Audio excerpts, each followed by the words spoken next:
今までで一番たくさんの人たちが私を応援してくれていたわ。いつの間にこんなじゃないのよね。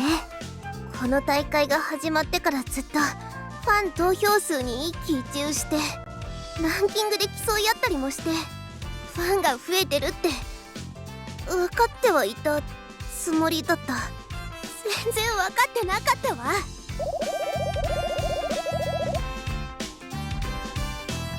泣きそうだった。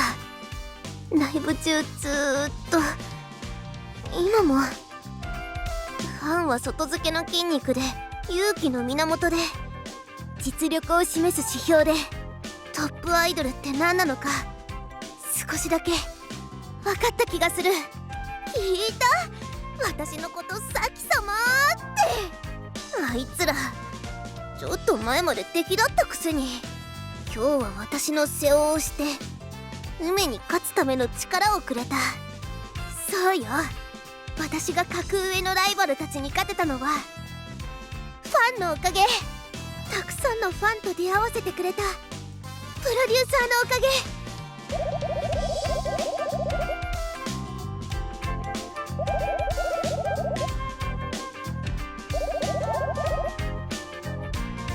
お礼くらい言わせなさい。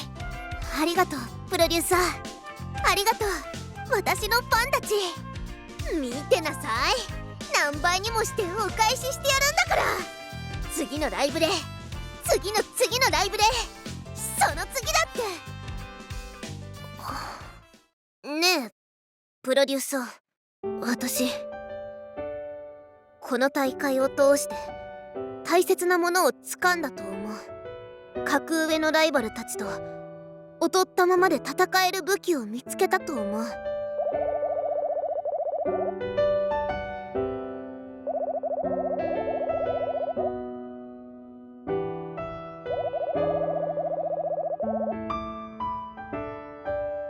お見通しなのね。いつまでファンにライブを届けられるのかって考えちゃって。私梅に負けたらもう二度と立ち直れないのに確信があるの。一度でも負けたらずっと張り詰めていた糸が切れるって。せっかく見つけた私の武器も砕けて折れて治らないって。もちろんそのつもりよ。絶対に勝ってやるわ。だけどずっと最後まで続くと思う。はっきり言うわね。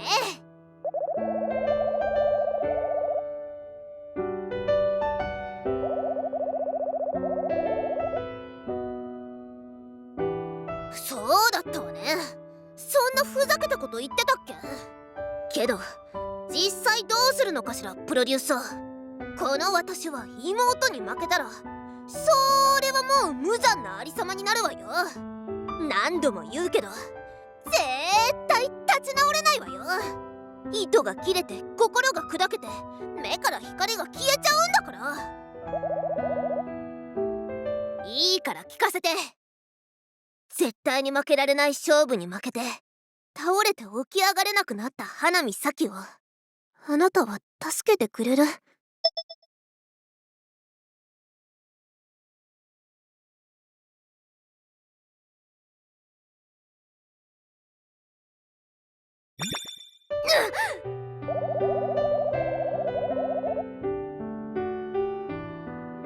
二度と立ち上がれないって言ってるでしょ。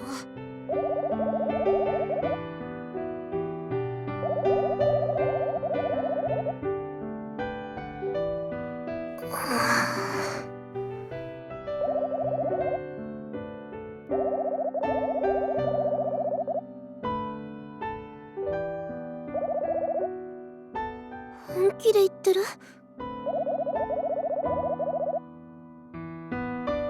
何信頼が重いったら。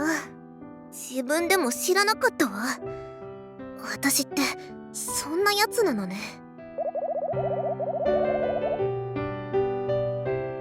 私もよ。あなたが敵じゃなくて本当によかった。あなたと最初に出会ったアイドルが私でよかった。プロデューサー、あなたは私のベストパートナーよ。覚悟しなさい。もう逃がさないんだからね。